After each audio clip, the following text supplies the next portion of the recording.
Good morning, everyone, and welcome to another edition of the Bat Around. I'm your host, Paul Valley. I am riding solo for today. Not sure on who's going to be the co-host for the Bat Around moving forward. Uh, I have some plans in the works, but we're not really quite sure if we're going to do a co-host or if we're going to do a different guest every week moving forward once the 2025 season gets underway. We'll figure all of that out at another date and time. But we are back here on the Bat Around today. The World Series has ended. The Yankees suffering a gentleman's sweep at the hands of the New York Yankees. At the hands of the Los Angeles Dodgers this past week. And look, the Yankees had an opportunity there to win the world, to at least take a 1-0 lead in the World Series, maybe have this series go 6 or 7 games, but they blew it in the first game. They blew it in Game 5, losing that series 4-1. I want to remind you today's show is brought to you by Royal Farms. Royal Farms world-famous chicken is always fresh, never frozen. Right now, you can get either a 10-piece dark or an 8-piece mix for just $15, or get a 4-piece mix with Western fries and a biscuit for just $10. And in the morning, enjoy any size hot or iced coffee and a breakfast sandwich for just $5. Plus, have you tried the new baby cake hash browns? Stop at your neighborhood Royal Farms today. The World Series is over. It's a wrap. The Yankees losing at the hands of the Dodgers 4-1. Should have won Game 1. They had a 2-1 lead in the 8th, a 3-2 lead in the 10th. The team left 11 men on base. Judge left 4 on base by himself and struck out 3 times. They had 2 outs, 2 on. The Dodgers had 2 outs and 2 on in the bottom of the 10th. An intentional walk to Mookie Betts to get to Freeman, who hits a walk-off grand slam. Then you go to Game 5. Dodgers are up 3-0. They go to Game 4. The Yankees beat them 11-4. So it's 3-1. You get to Game 5. Yankees have a 5-0 lead. End up losing that game 7-6. They had 2 costly errors in the 5th inning that allowed 5 unearned runs to score. Aaron Judge dropped a fly ball off the bat of Anthony Volpe. Let me start over. Aaron Judge dropped a fly ball. Anthony Volpe had an errant throw to third base that loaded the bases. You had another costly mistake that goes down as an infield single for Mookie Betts, but it's not an error, but it should have been. It's a mental error. Anthony Rizzo doesn't charge the slow roller. Garrett Cole doesn't cover the bag. Would have been a 3rd out, but instead it opened the floodgates. The Dodgers scored a run on that play, and they scored 4 more immediately after. Aaron Judge in the series, in the first 4 games, he went 2 for 15 with 1 RBI and 7 strikeouts. He had a couple of hits, including a 2-run homer in Game 5, but it was too little, too late, as the Yankees couldn't do anything in that series, losing 4-1. And look, if we're going to have to watch the Yankees in the World Series, we might as well watch them pee down their legs. And it was just awesome to see Freddie Freeman winning the World Series MVP. He set 2 major league records in this World Series. He became the first player to homer in each of the first 4 games of the World Series, and the first player to homer in 6 consecutive World Series games dating back to 2021 with Atlanta. So again, Freddie Freeman, World Series MVP, who also tied a major league record with 12 RBI in the series, tying 1960 New York Yankees second baseman Bobby Richardson, who was also the World Series MVP. So look, like I said, if we have to watch the Yankees in the World Series, it might as well be watching them either get swept or suffer a gentleman's sweep at the hands of the Dodgers. So congratulations to the Dodgers. Congratulations to Freddie Freeman, who was playing on a hurt ankle and apparently a torn oblique. We've seen that knock people out. I mean, Grayson Rodriguez had that happen to him at the beginning of August, and he didn't pitch again. We saw it with Rodriguez. He missed 3 months of the season in 2022 after suffering the oblique strain. Um, We've seen guys miss a month, 2 months, 3 months at a time with this injury, and Freddie Freeman's playing through it and winning the World Series MVP by driving in 12 runs and hitting 4 home runs. Just an impressive showing for Freeman and the Dodgers. They win their 8th championship. Now, let's get to the stuff that you really are here for. Before we do that, I want to remind you that if you or a loved one has a gambling problem, call 1-800-GAMBLER or visit helpmygamblingproblem.org for free confidential services. That's 1-800-GAMBLER or visit helpmygamblingproblem.org for free confidential services. If you were just joining us, I am going solo today while we search for a new co-host. Today's show, we're just going to be going over some of the important offseason dates, some arbitration eligible players for the Orioles, some Orioles free agents, guys that can either opt in or opt out, and some free agents that the Orioles should be going after. When I say some, I have a whole list compiled of guys I think that the Orioles should make an effort for. So it's going to be a fun and hopefully enlightening show for you. Like I said, the offseason is finally upon us. Free agency opened on Thursday following the culmination of the World Series. So that means the teams have 5 days to negotiate with their own free agents before they can sign any outside free agents. Look, they can negotiate with with outside free agents, but they cannot sign any that aren't their own until 5 p.m. on Monday, November 4th. So that's the first important date of this offseason. Free agents are free to sign with new teams beginning on Monday, November 4th at 5 p.m. One move has already been made. It was a trade. That's right. The Orioles have traded cash considerations to the A's for Daz Cameron. Nobody cares. Nobody cares. And if you do care, let me kind of let you relax a little bit. Daz Cameron was not traded to play a key role for the big league Baltimore Orioles. He's just minor league depth. I saw a bunch of fans that are upset with the move because it's a nothing move. Like I said, just relax a little bit. Teams do this all the time, and it's just a minor league depth move. He's not being brought in to be the next Orioles great center fielder. All right, so we can kind of pump the brakes on that.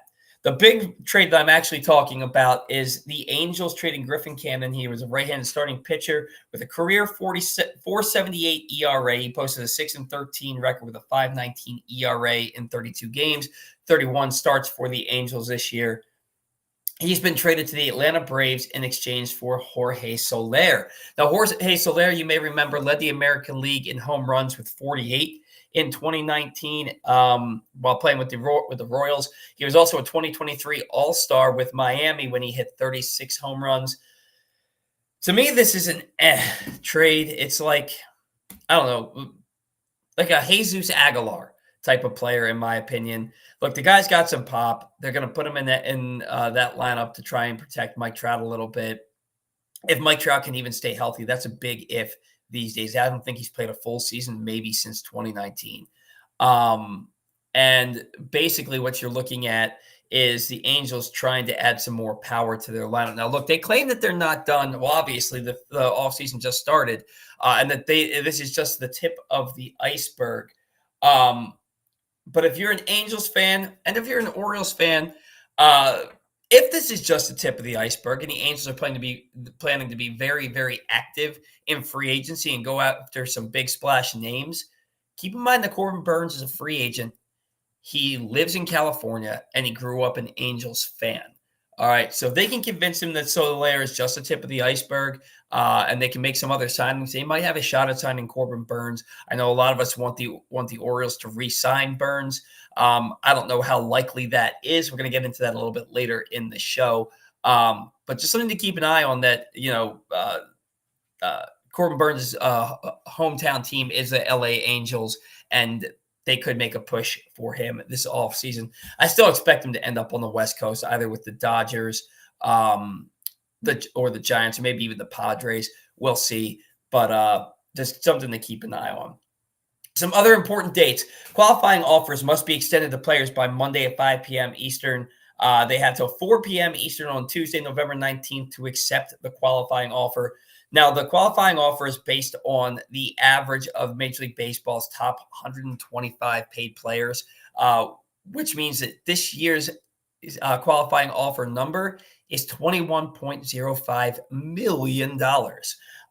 If that qualifying offer is rejected, the team will receive the signing team's highest draft pick after their highest first round pick. So let's say that, I don't know, let's say that the Giants have the 8th pick in the draft and the 25th pick in the draft, and the Orioles offer Corbin Burnes and Anthony Santander. Qualifying offers, the Giants sign Corbin Burnes. The Giants would lose the 25th pick in the draft. You're not going to lose your highest first-round draft pick. Now, if you don't have a first-round draft pick and you have a second-round pick, you're going to lose that pick.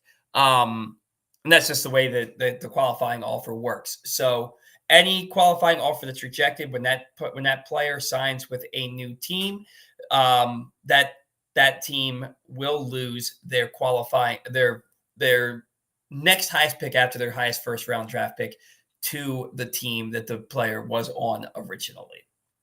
Arbitration. Teams can exchange arbitration figures with players after the conclusion of the World Series. Players have until a date that hasn't been specified. I think it might be January 9th this year. They have until then to sign the offer. If they don't, they go to arbitration, and an independent arbiter decides the salary after hearing arguments from both sides. A lot of fans, we see this every year, get confused. They see that the Orioles sign one of their players in arbitration. They're like, yeah, the Orioles just re-signed. That happened last year. Austin Hayes. And it's like, okay, yeah, they did re-sign Austin Hayes, but he was always going to be on that Orioles roster in 2023 in 2024 because he was under team control. If you're arbitration eligible, you are under team control. Once you make your big league debut and your service time and your service clock starts, you are under team control for 6 seasons. Now, there's guys who have Super 2 status who have less than 3 years of service time, but more than 2 years of service time. There's guys like Adley Rutschman who finished in the top 2 in Rookie of the Year, who gained an extra year of service time on their clock. So he'll hit arbitration after 5 seasons instead of after 6. All that stuff goes into account when you're trying to figure arbitration, people. The non-tender date for arbitration eligible players, also known as the date to release the players that you don't intend to re-sign, is November 22nd. That's a Friday, 3 weeks from yesterday. So I don't know that the Orioles are gonna release too many arbitration eligible players, but they do have a few, more than a few. I believe they have 15 arbitration eligible players. We're gonna get into that here in a few minutes. Some more important dates: the Rolling Gold Glove winners are announced tomorrow night, Sunday night, November 3rd. Ryan Mountcastle and Colton Cowser are finalists. I'd be surprised if Ryan Mountcastle won. Would not be surprised if Colton Cowser won. The general manager meetings begin on Monday in San Antonio. They go through Thursday. This is where the groundwork is laid for a lot of the moves that we see during the winter meetings and the rest of the offseason. There are some deals that are made at these meetings. I believe Jake Odorizzi was traded at the general manager meetings a couple of years ago, but not many big deals. On November 11th is when the awards finalists are announced for Rookie of the Year, Manager of the Year, Cy Young, and MVP. There's going to be 3 finalists for each award. We know that Gunnar Henderson won Rookie of the Year last year, and Brandon Hyde won Manager of the Year. And we also had Felix Bautista won Reliever of the Year last year. This year, I'm anticipating that Colton Cowser is going to win the American League Rookie of the Year. I don't know that you're going to see anybody else. I think that Corbin Burnes could be a Cy Young finalist, and you might see Gunnar Henderson as an MVP finalist, but I doubt that. I think that he just fell off a little. He was good all year, but I think he just fell off a little too much in the second half to stay in that MVP race. On November 12th, Silver Sluggers are announced. I'm sure the Orioles have at least a couple like Gunnar Henderson and Anthony Santander, maybe Adley. And when I say a couple, I think guys that are in the running. I don't know that they're going to win. Santander might win, but you also have Juan Soto that plays right field. So you could see some finals, but maybe nobody wins. The Hall of Fame ballot has been released. Ichiro and CeCe Sabathia are going to be on their first ballot. Billy Wagner is on his 10th and final ballot. A-Rod on his 4th. Andrew Jones on his 8th. And Carlos Beltran on his 3rd. I think I know Ichiro is a shoo-in. He's going to get well over 95% of the votes. He might be as close to a unanimous pick as you're going to get. Still, by the way, Mariano Rivera, yeah, he's arguably the greatest closer of all time. but he's the guy who was a unanimous pick, not somebody like Cal or Ken Griffey Jr. Like those guys aren't unanimous. I don't know. I've always thought that was a little strange. CC Sabathia, there's a good chance for him. I'm not sure. I think the fact that they pitched in New York and he did what he did with the Brewers in 2008 after getting traded from Cleveland and the longevity of his career, I think he'll get in. I'm not sure that he'll get in on the first ballot, but I do think CC Sabathia is ultimately a Hall of Famer.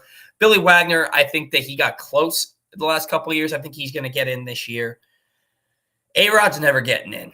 I mean, until they start letting guys like Barry Bonds or Roger Clemens in, I don't think that A-Rod's ever getting in. Andrew Jones, see, I've never thought Andrew Jones was a Hall of Famer. He was really, really good. He was an all-time defensive player in center field. I think he won 10 straight Gold Gloves, but he put on a bunch of weight and stopped being an effective outfielder. The bat, he hit 52 home runs like 15 years ago, and now I felt like his bat fell off a cliff. If you're talking about an 8-year stretch, maybe he's a Hall of Famer. I just don't know that Andrew Jones is a Hall of Famer, and I think there's a lot of baseball writers that feel the same way. And Carlos Beltran, if he's not part of the scandal, I mean, you look at what Carlos Beltran did as a player. That was a really, really good Major League Baseball player. You're talking about a 20-year career, 70.1 WAR, 279 batting average, 435 home runs, 2,725 hits, over 300 stolen bases, a career on-base percentage of 350, career OPS of 837, and a career OPS plus of 119. He was a Rookie of the Year. He was finished in the top 10 in MVP voting, 2 times as a multi-time Gold Glove winner, multi-time Silver Slugger, multi-time All-Star. And see, that's where it kind of gets convoluted because in Major League Baseball, I think Major League Baseball has the toughest Hall of Fame. I think that you have to be elite. There are some guys that squeak in, like a Harold Baines, for example, but I think you have to be the elite of the elite to get in the Hall of Fame of Major League Baseball. And I don't think it's that's the case in a lot of other professional sports. And so I just think it's a little bit more difficult. And Carlos Beltran, is he in the Hall of very good to great players, or is he in the Hall of Fame? And I think you really have clouded things even more with the scandal that he was part of with the 2017 Houston Astros. And so with that in mind, I don't think Carlos Beltran ever gets in. I think he, as a player, he was already walking that fine line between Hall of really, really good and Hall of Fame. And then when you throw the scandal in on top of that, I just don't think that you can say unequivocally that Carlos Beltran is ever getting into the Hall of Fame. I want to remind you, today's show is brought to you by the Arthur Mollett Show. The next Arthur Mollett Show is Tuesday, November 12th at Mother's North Grill in Timonium. You can join Glenn, Rita, Arthur, and his special guests all season long as they travel the region, allowing you to get up close and personal with your favorite players. Find the entire schedule at PressBoxOnline.com/Mollett. If you can't make it out, watch the show on PressBox's Facebook or YouTube page, or listen Friday nights on 105.7 The Fan. So join us Tuesday, November 12th at Mother's North Grill for the next Arthur Mollett Show. Moving right along here. Awards week. Rookie of the Year will be announced on Monday, November 18th. Manager of the Year, November 19th. The Cy Young Award winners, November 20th. And the MVP awards in both leagues announced November 21st. November 19th, your qualifying offers must be declined or accepted. Any player a team wishes to protect from the Rule 5 draft must be added to the 40-man roster also on November 19th, or they will be subject to the Rule 5 draft. November 22nd, as we discussed earlier, the non-tender deadline. Any arbitration-eligible players that you don't plan on signing, they have to be non-tendered by that date. December 1st, your competitive balance draft picks are assigned to the bottom 10 teams in revenue and or market size. Overlap means only 14 picks are assigned, not 20. And then the big date, December 8th to the 11th, the winter meetings in Dallas. December 10th, you have the draft lottery. You have 18 non-playoff teams that have a shot at the top pick, with the worst teams having the highest odds. Right now, the Rockies and the Marlins have the best odds at 22.45%. The D-backs have the worst odds at number 1 overall pick at 0.27%. The Athletics, the Oakland, Sacramento, Las Vegas Portland, Oregon Athletics are ineligible because they've had lottery picks the last 2 years. The White Sox are ineligible because they pay into revenue sharing and they also picked fifth last year. So despite having the worst record in the modern era, they cannot have back-to-back lottery picks, and therefore they cannot get the number one overall pick in the draft. Talk about a letdown. Your team loses a major league record 121 games, and they have no shot at getting the number one overall pick in the draft. Imagine that as Orioles fans after the 2018 season and after the 2021 season, where you lose 115 and 110 games respectively, and you have no shot at the number one overall pick. Couldn't be me. Couldn't be me. December 11th here, the Rule 5 draft. I believe last year was the first time the Orioles didn't make a pick in about 100 years. I anticipate much of the same this year. Then your final dates, January 9th is the latest date the two sides can submit salary figures before arbitration. January 15th is your international signing period opens. January 21st, the Hall of Fame class is announced. January 27th to February 14th are your arbitration hearings, and mid-February spring training starts. That's usually right around February 13th, I believe, is when the Orioles report. At least it seems like that every year for the Orioles. Now getting into some Orioles arbitration players. This segment is brought to you by Glenn Clark Radio. If you missed anything from Glenn Clark Radio this week, including Jim Nance, Chuck Pagano, Brandon Stokely, and all of the area's college basketball coaches, you can find them all right now in the Glenn Clark Radio Week in Review feature at PressBoxOnline.com, and watch or listen to GCR every Monday through Friday at 10 a.m. at PressBoxOnline.com/radio, or right here or on Facebook and YouTube. I produced that show in 2021, and it was a lot. That was a 3-hour show. We had a ton of coaches in there. We had to use the conference room at the old press box offices, and but it was a hell of a time, and it was a great, fun show. So if you missed it, go give a listen at the Glenn Clark Radio Week in Review feature at PressBoxOnline.com for more. Oh, you can go to GlennClarkRadio.com or PressBoxOnline.com. Moving right along here, Orioles arbitration eligible players. You have Gregory Soto, $5.6 million. Cedric Mullins, $8.7 million. Jorge Mateo, $3.2 million. These are what they're expected to get. Matt Bowman, $1.3 million. Ryan Mountcastle, $6.6 million. Cionel Perez, $2.1 million, but there's also a $2.2 million club option that the Orioles hold on him. Keegan Aiken, $1.4 million. Trevor Rogers, $2.8 million. Jacob Webb, $1.7 million. Ramon Arias, $3.1 million. Tyler Wells, $2.1 million. Dean Kramer, $3.5 million. Emmanuel Rivera, $1.4 million. Abney Rutschman, $5.8 million. And Kyle Bradish at $2.1 million. So here's what I'm thinking is going to happen. I think that the Orioles non-tender Matt Bowman. I can see them non-tendering Emmanuel Rivera.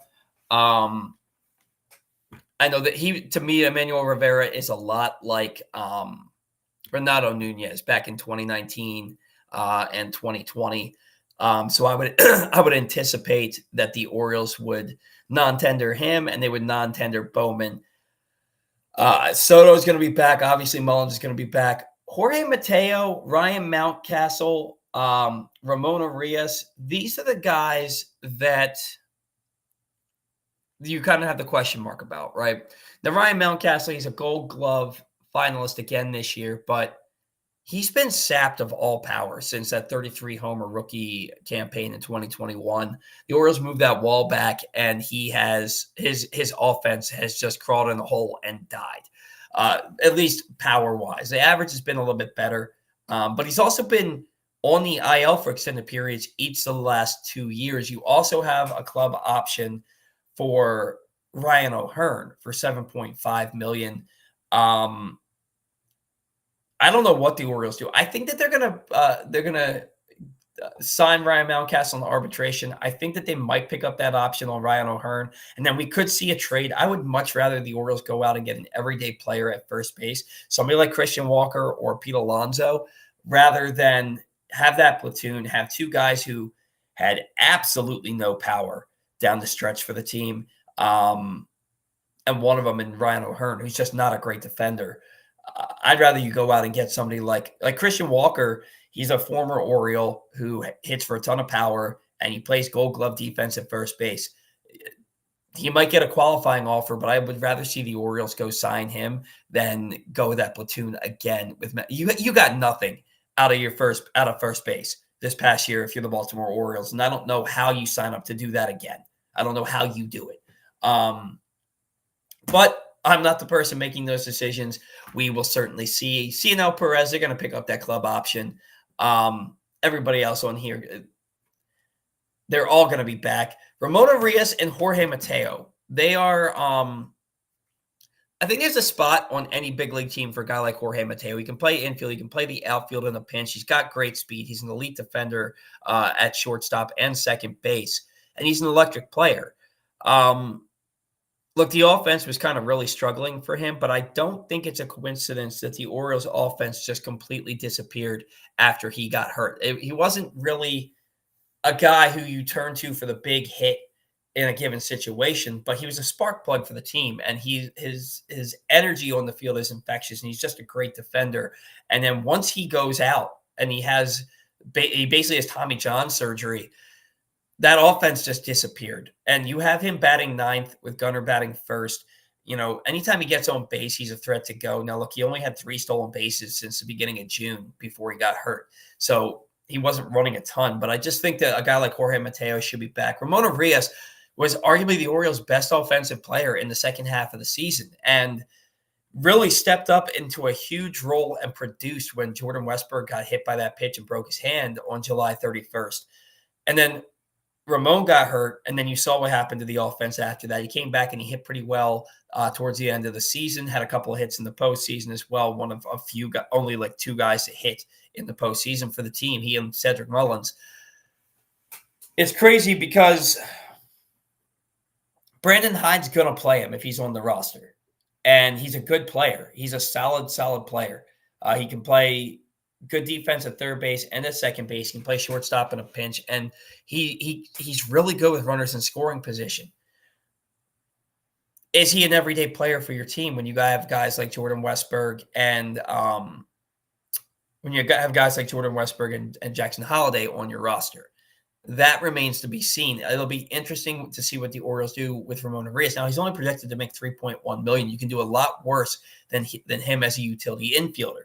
But I guarantee you that we're going to be hearing the cries for why is this guy in the lineup again if the Orioles bring him back and he plays 2 or 3 times a week. You're going to hear people complain about it. You might hear me complain about it, even though he's proven his worth time and time again. So I'm going to be really interested to see what they do with Ramon Arias and Jorge Mateo. I think ultimately they extend arbitration figures to both of those guys.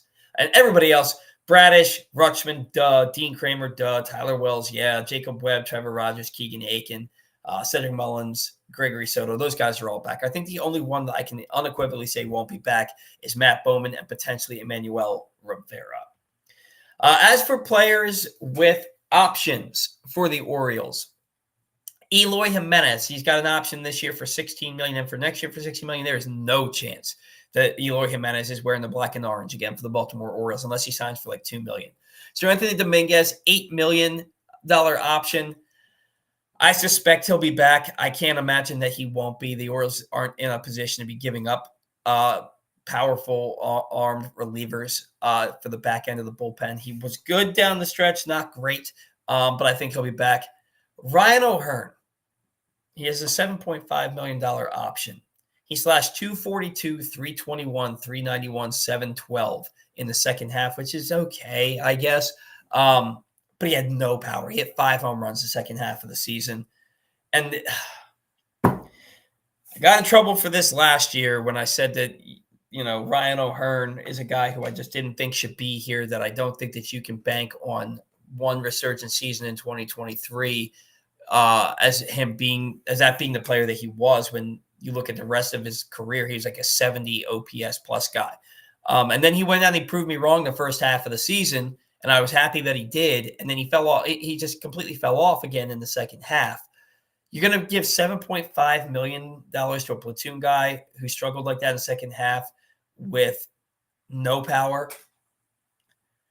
They'll probably do it, but I also suspect that you could see a Ryan O'Hearn and Ryan Mountcastle trade this offseason.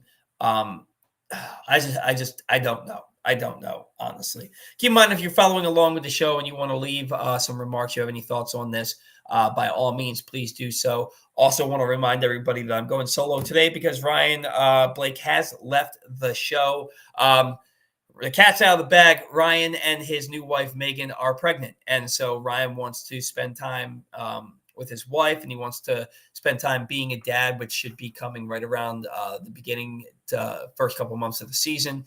And he's super excited about that. He also wants to be able to coach his nephew's t-ball more frequently than he was able to this past season because of this show. So Ryan will no longer be part of the show, as we discussed on our last show. Looking for a co-host. I've reached out to a couple of people. We're going to see what happens there.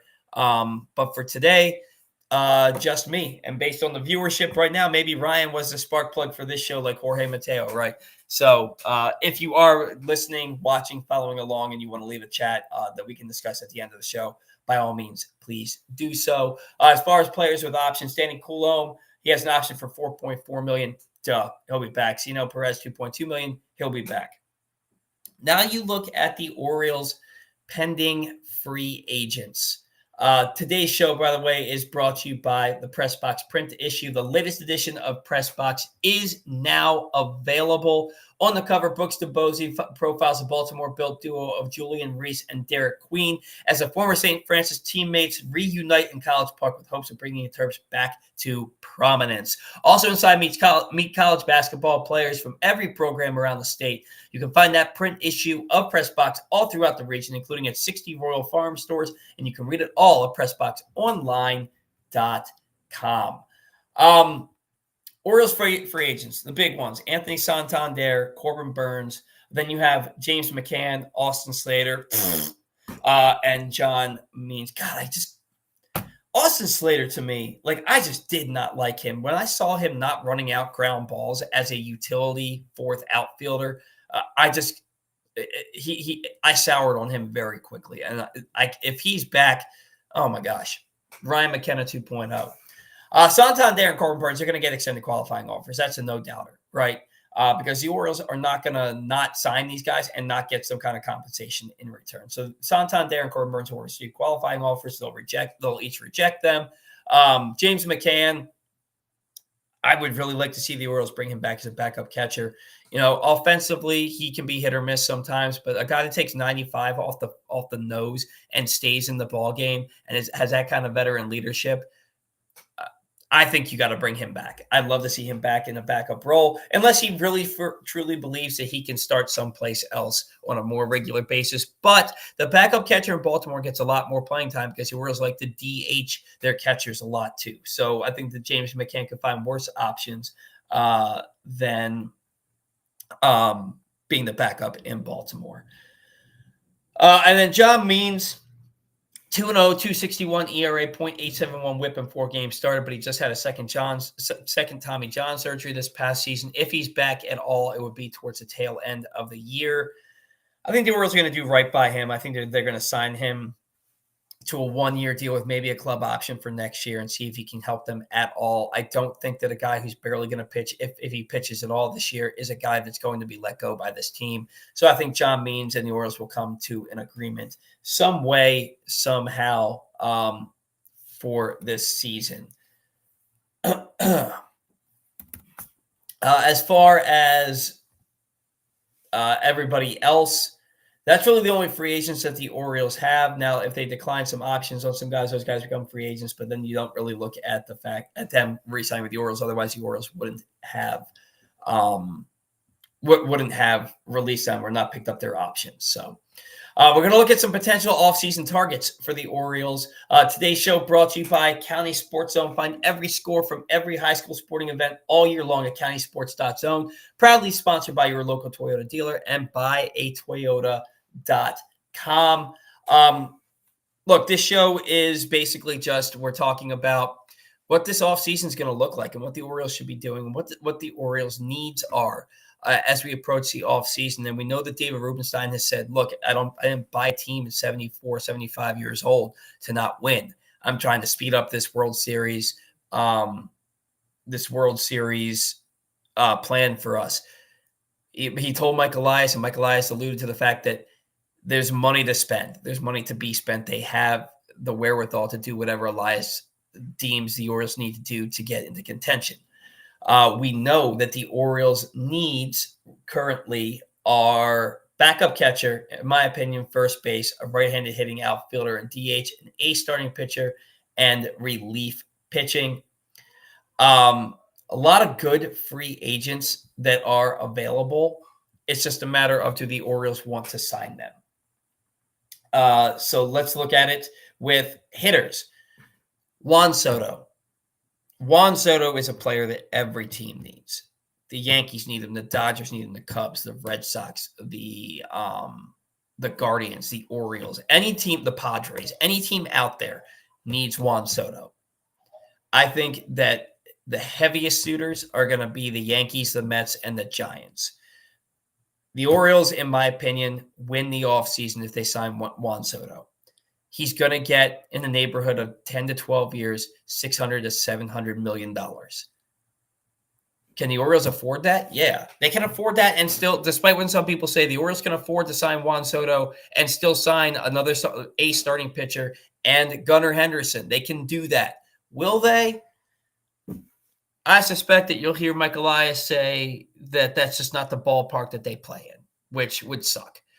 There's also PTSD being an Orioles fan, knowing how little this team spends on free agents and on their own players, for that matter.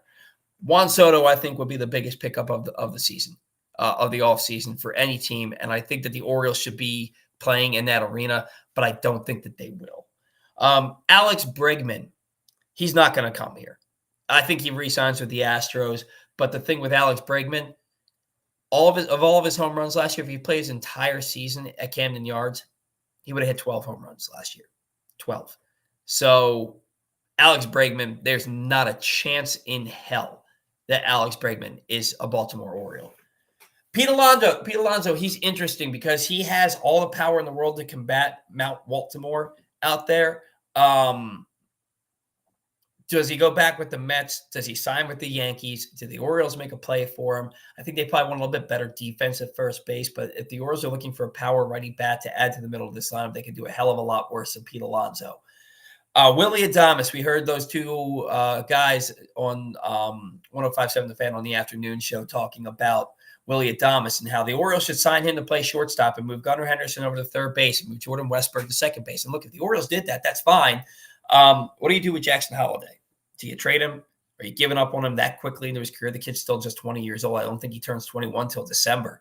Willie Adames is going to sign with the Dodgers. He's going to play shorts. He's going to sign a big contract with the LA Dodgers. He's going to play shortstop for them for at least the next 5 to 10 years. Christian Walker, I think, is a very realistic option for the Orioles. He plays Gold Glove defense. He's got a lot of pop in his bat. He's hit over 30 home runs, I think, 3 times now. And he's a former Orioles farmhand, and it was between him and Trey Mancini, and the Orioles went Trey Mancini back in 2017. He's likely to get offered a qualifying offer by the Arizona Diamondbacks. Even still, if you're just giving up your second round pick to get Christian Walker, I think that's something that you got to do. I think it's something you got to do. I don't want a platoon at first base. I don't want platoons anywhere, man. I think there's so many teams that have so many good players that play at every position. Why does a team that's coming off back-to-back 90-plus win seasons need to have platoons in their outfield and at first base and at second base? And, why do we need to do that? Get an everyday first baseman that hits the ball out of the ballpark. I think you can do that with Christian Walker, and he's going to play good defense for you.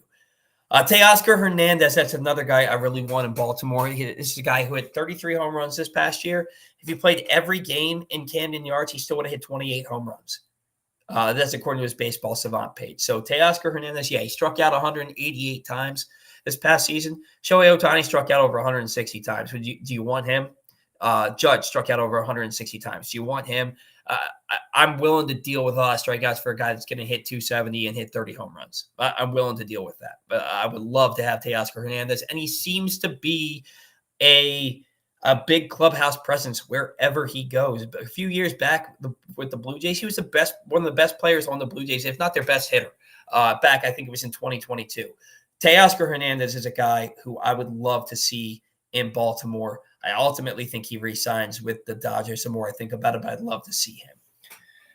Tyler O'Neill, really good player at times, really bad player at times. He's often injured, but when he plays, he hits the ball out of the ballpark. Would love to see him in Baltimore. Jurickson Profar, pass. A guy who has a career year at 31 years old. I'm good. I don't want Jurickson Profar. Do not want him. Gleyber Torres is a free agent. Could the Orioles sign Gleyber Torres, play him at second base, maybe switch Jackson Holliday to the outfield, or trade Jackson Holliday for some pitching or a bat or two? I don't know. I just can't see him in anything but Yankee pinstripes. I don't know how much I'd want him. He's a good player. He's a spark plug for the Yankees at the top of that order. Gleyber Torres, if the Orioles signed him, I wouldn't hate it, but I'm not ready to give up on Jackson Holliday. And I think signing a guy like Torres is a sign that you're giving up on Holliday. Paul Goldschmidt. Love Paul Goldschmidt. Terrible season this past year. Hit well down the stretch, but terrible season this past year. He's 37 years old. He'd be a stopgap player. He'd be a guy who you hope can squeeze the last little bit of juice out of on a young contending team like the Orioles. Plays solid defense over at first base, and then you're trying to see who's going to play first base, whether it's Kobe Mayo or Samuel Basayo or Adley in the future. I think Paul Goldschmidt is a stopgap player. Same thing with Josh Bell. Josh Bell, former high-quality player, hasn't been too good the last couple of years, but he's not too far removed from a big season with the Nationals, and I think he went to the Padres and played pretty well for them too, switch hitter. I'd be unenthused if the Orioles signed him. Randall Grichuk, somebody brought him up. He opted out. No thank you. No thank you to Randall Grichuk. And then J.D. Martinez. I'm a big J.D. Martinez guy. I think that's a guy that you can insert into this lineup, and a lot of his home runs go to right field anyway. I think he's a gap-to-gap hitter. He didn't have a great year this past year. He's going to be 36, 37 years old. But he also missed all of spring training. He signed well into the season with the Mets and still hit 16 home runs in 120 games. I'd be okay with the Orioles signing J.D. Martinez to DH, but the Orioles like fluidity in their DH slot. Still have to figure out what you're doing with Kobe Mayo and Heston Kjerstad, to name a few. But there's some options there with the bats. My biggest wants: Juan Soto, Christian Walker, Teoscar Hernandez. I don't know how. I think Christian Walker is probably the most likely of that group. As for pitchers, obviously Corbin Burns, we would love to see him back. Max Fried, would love to see him in Baltimore. Blake Snell opted out. He opted out of a $30 million contract, so for 1 year. So Blake Snell, two-time Cy Young winner, won a Cy Young in each of the American League and the National League. He was arguably the best pitcher in baseball from the beginning of July on this past season.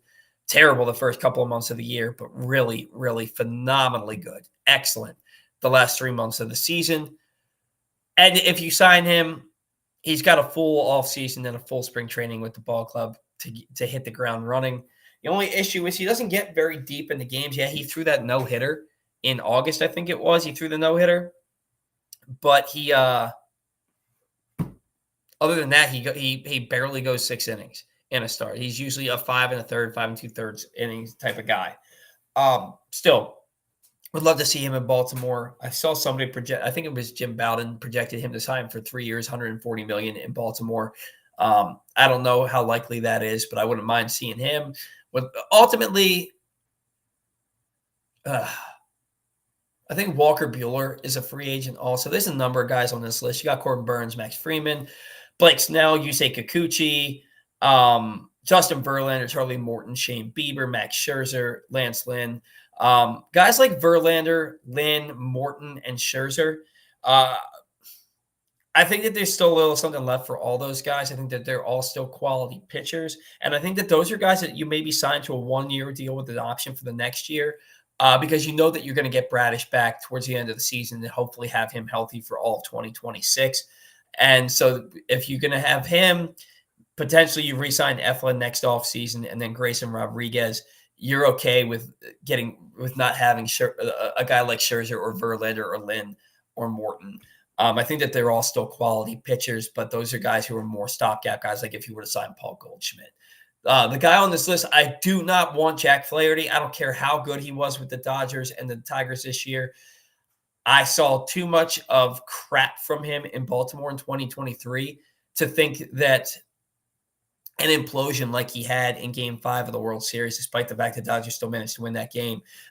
I just think that Jack Flaherty is still alive and well. I have no interest in Jack Flaherty. You say Kikuchi would be interesting. Our old friend Kyle Gibson, if you were to sign him for the back end of the rotation, I wouldn't hate that, but he can't be the only guy that you bring in. It would have to be he's a secondary starting pitcher. You've got to get one of these aces for the top of your rotation. You have a nice 2-3 punch in Eflin and Grayson Rodriguez. You need that bulldog ace at the top of your rotation, whether that's Burns, Fried, whether you're taking a flyer on Max Scherzer or you're looking at potentially a Walker Buehler type who was really, really good in the World Series. There's guys out there to be had. Who are you going to bring in? That is the big question mark.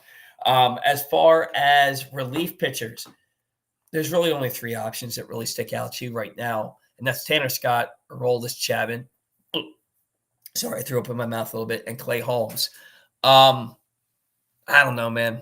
All these guys have their warts.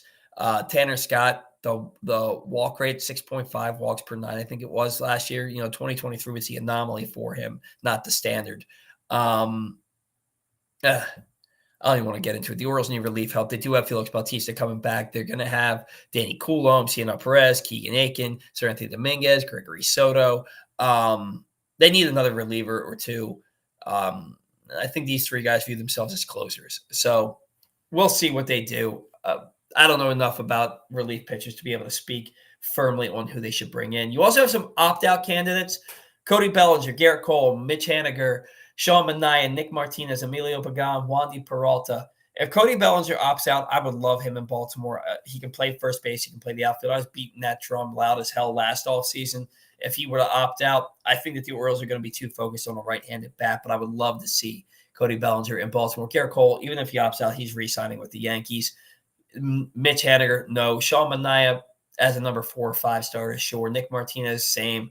And then Emilio Pagan and Wandy Peralta, if they opt out and the Orioles want to sign them, I'm okay with it. Player options. Jordan Montgomery already opted in, even after the scathing remarks from the owner. I think that was kind of an FU from Montgomery to the owner of the Diamondbacks. They could still trade him. They'd have to eat a big chunk of that salary if they wanted to trade him. I also think that maybe that was a ploy by the owner to try and get Montgomery not to pick up that option. Basically, coming out and saying that he was crap and that signing was crap and that crap signing was on him in an attempt to get Montgomery to opt out. Who knows? Clayton Kershaw, more surgeries. He's not going to pitch anywhere but with the Dodgers. Nathan Eovaldi has Baltimore Oriole written all over him. I've thought that for a couple of years now. If he opts out, I would love to see Nathan Eovaldi in Baltimore. But again, that's not the ace that you're looking for. That's just a guy that's a guy you put in the middle of your rotation. Say, take the ball every 5th day. We're good with you out there. Wilmer Flores, nah. And then Michael Wacha, he's got a player option. I don't know, man. He's been good the last couple of years. He just doesn't throw a lot of innings. He doesn't get deep into ball games. I'm not big on Michael Wacha, but there's no doubt that he's been good wherever he's gone the last few years. And then club options, just bring back Danny Coulomb. Just bring back Danny Coulomb, and I think we're good there. Today's show has been brought to you by Project Game Day. Pressbox's Project Game Day is back for another season. Join Glenn Clark, Rita Hubbard, and Super Bowl 35 champion Femi Ayanbadejo after every Ravens game this year as they break down what happened and why and what we learned in each game. You can find the show immediately following Ravens Broncos tomorrow at PressBoxOnline.com/game day. That's Pressbox's Project Game Day. Every Ravens game day, all season long. All right. So this show, a little bit shorter of a show today than what we're used to. Do want to get some of this viewer interaction here.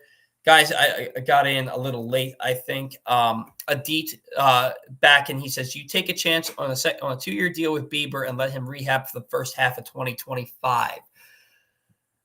Uh, I mean, yeah, I can see that. I wouldn't hate it, but that doesn't help you the first half. You still have to go get an ace. Um, I don't know. I don't know if the Orioles are swimming in those waters.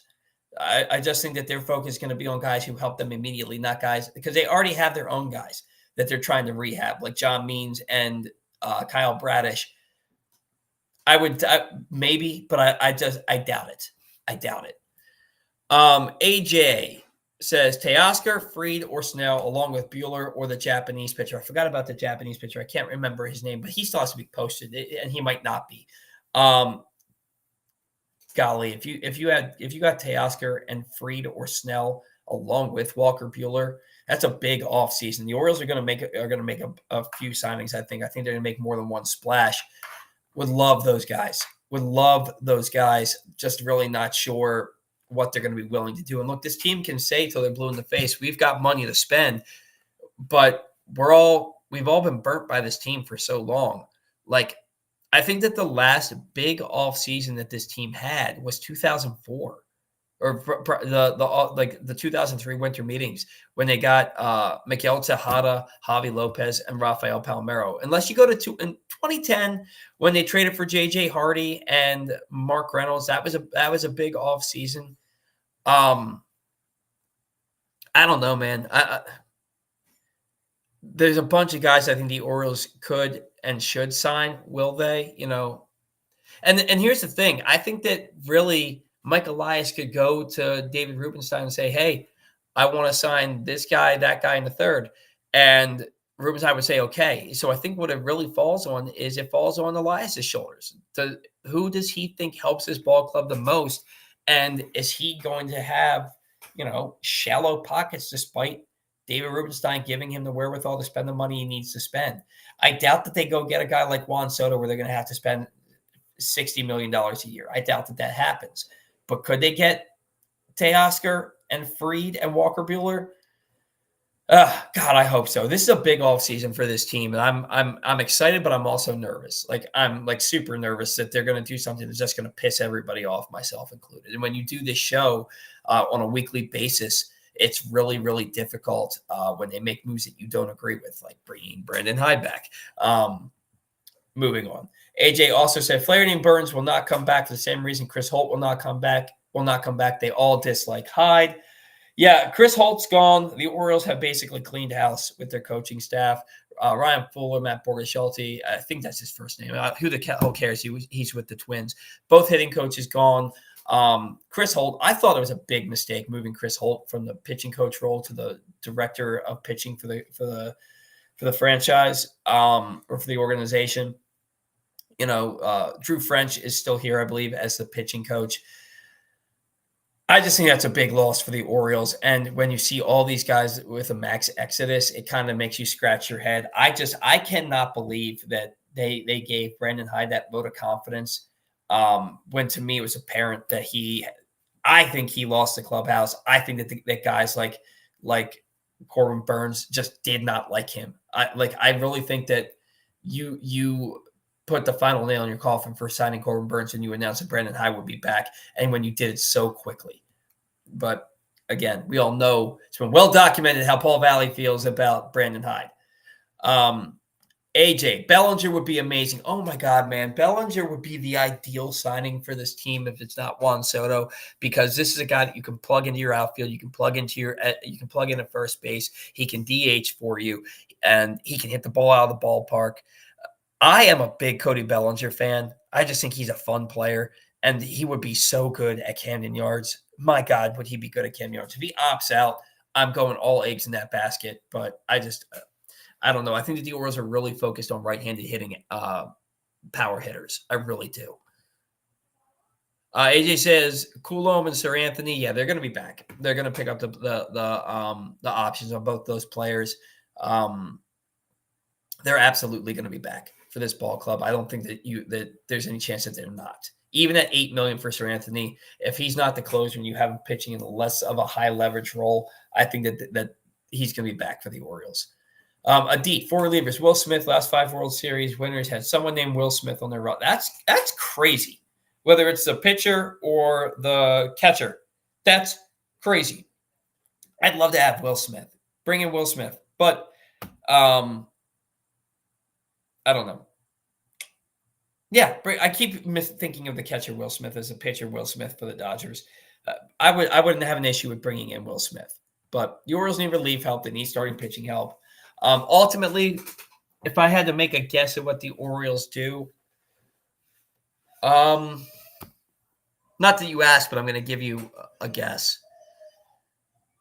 I'm going to say Christian Walker and Teoscar Hernandez. No, Teoscar's going back to the Dodgers. I'm going to say that their big splash with the bat is Christian Walker. I think that starting pitching wise, you're going to see.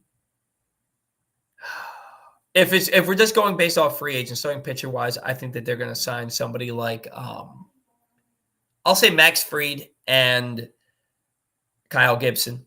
And then as far as backup catcher, I think James McCann is back. Relief pitcher, I could see Will Smith. I could see them going after Clay Holmes, trying to bring Tanner Scott back. I could see stuff like that. But they also have a lot of lefties, so that's going to remain to be seen with regards to Tanner Scott. But I also am not rolling out some trades. I think Mountcastle's a trade candidate. I think O'Hearn's a trade candidate. I think Jackson Holliday or Kobe Mayo or both are trade candidates. I think that the Orioles are going to make some trades to get some help on this roster. And maybe they bring in a Garrett Crochet with one of those trades. Maybe they trade for a Mason Miller to come to the back end of their bullpen, or they try to make him a starter again. I think you're going to see a couple of free agent signs, but I also think you might see a splash on the trade market as well. So, all right, guys, thank you so much for tuning into the Bat Around. We will be back in 3 weeks to preview the winter meetings and to discuss the offseason a little bit further. That's 3 weeks from today, 10 a.m. Saturday, November 23rd. We will return with the Bat Around, probably me, and I'll probably try and get somebody from Press Box to join the show that day. Maybe I'll go with Luke Jackson. I'll give him a shout, see if he wants to hop on. It's going to be a fun offseason. It's going to be a nerve-wracking offseason. One more comment real quick. AJ says, Mountcastle, Kerstad, Holiday, all trade candidates. I don't disagree with that, although I don't think that the Orioles are ready to give up on Holiday after 200 at-bats as a 20-year-old at the big league level. I think that, with that little toe tap instead of a high leg kick, you bat him leadoff, put Gunnar in the 3-hole, get a big right-handed bat to bat fourth. If you're going to re-sign Anthony Santander, he can't bat higher than fifth. He cannot bat higher than fifth for your team. But it's going to be an interesting offseason. I'm excited for it. I'm nervous for it. But I'm really excited to be back and to be talking to you all about some Orioles baseball. I'm looking forward to being back 3 weeks from now to discuss anything that's gone on in the offseason, anything that could go on moving forward. Guys, it doesn't seem like it. We're only about 3 months away from spring training. It's going to get here quick. So let's buckle in for a big offseason for the Orioles, Lord willing. And